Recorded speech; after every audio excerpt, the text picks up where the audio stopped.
आइए सुनते हैं श्री कृष्ण जन्माष्टमी की कथा।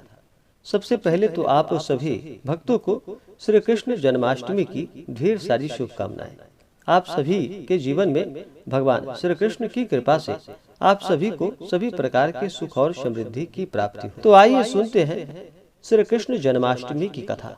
तो बोलिए प्रेम से भगवान श्री कृष्ण की जय। पौराणिक कथा के अनुसार द्वापर युग में पृथ्वी पर राक्षसों के अत्याचार बढ़ने लगे। पृथ्वी जो कि गाय का रूप धारण कर अपनी कथा सुनाने के लिए तथा अपने उद्धार के लिए ब्रह्मा जी के पास गई। ब्रह्मा जी सब देवताओं को साथ लेकर पृथ्वी को विष्णु के पास क्षीर सागर में ले गए। उस समय भगवान विष्णु अनंत शैया पर विराजमान थे। स्तुति करने पर भगवान की निद्रा भंग हो गई। इसके पश्चात देवता ब्रज मंडल में आकर यदुकुल में नंद, यशोदा तथा गोप गोपियों के रूप में जन्म लिए।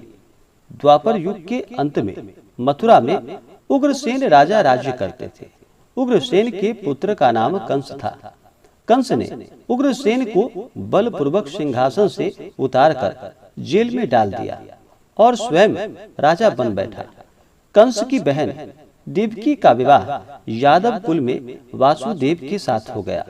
जब कंस देवकी को विदा करने के लिए रथ के साथ जा रहा था तो आकाशवाणी हुई कि हे कंस, जिस देवकी को तू बड़े प्रेम से विदा कर रहा है उसका 8वां पुत्र तेरा संहार करेगा। आकाशवाणी की बात को सुनकर कंस क्रोध से भरकर देवकी को मारने को तैयार हो गया। उसने सोचा ना देवकी होगी और ना ही उसका कोई पुत्र होगा।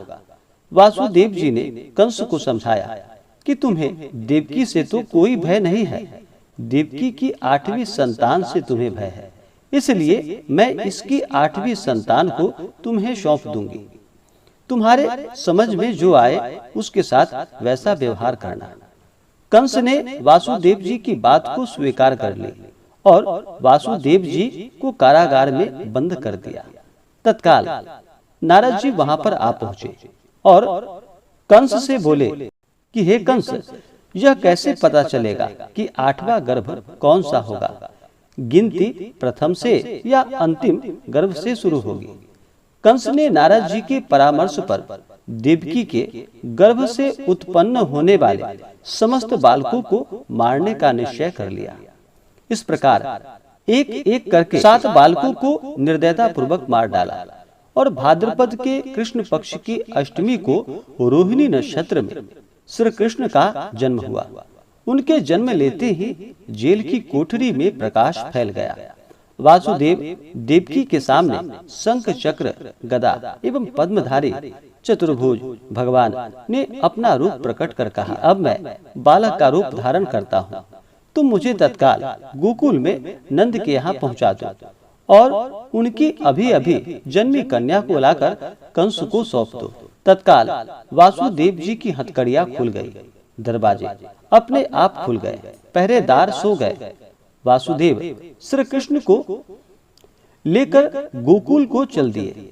रास्ते में यमुना श्री कृष्ण के चरणों को स्पर्श करने के लिए बढ़ने लगी। भगवान ने अपना पैर लटका दिया। चरण छूने के बाद यमुना घट गई। वासुदेव यमुना पार कर गोकुल में नंद के यहाँ गए। बालक श्री कृष्ण को यशोदा जी की बगल में सुलाकर कन्या को लेकर वापस कंस के कारागार में आ गए। फिर जेल के दरवाजे अपने आप पूर्ववत बंद हो गए। वासुदेव जी के हाथों में हथकड़ियां पड़ गईं। पहरेदार जाग गए। कन्या के रोने पर कंस को खबर दी गई और फिर कंस ने कारागार में आकर कन्या को लेकर पत्थर पर पटक कर मारना चाहा, परंतु कंस के हाथों से छूटकर वह कन्या आकाश में उड़ गई और देवी का रूप धारण कर बोली कि हे कंस, हे दुराचारी, मुझे मारने से तुझे क्या लाभ? तेरा शत्रु तो कहीं और जन्म ले चुका है। यह दृश्य देखकर कंस हतप्रभ और व्याकुल हो गया।